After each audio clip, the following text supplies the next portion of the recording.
Ada perkembangan di ruang ya siaran RRI ini. Layarnya udah banyak banget. 1, 2, 3. Kuhitungkan ya. Ini 4, 5. Oke.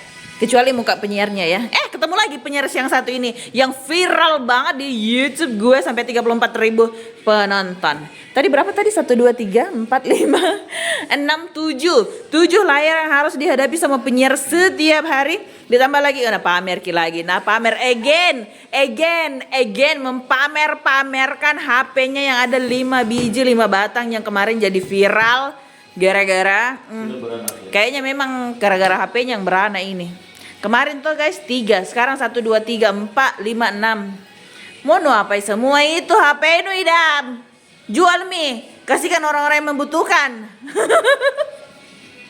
Well guys, itu dia ya situasi dan suasana yang ada di Pro 1 ini. Sekarang banyak banget layar-layar yang harus dihadapi sama penyiar-penyiar ini.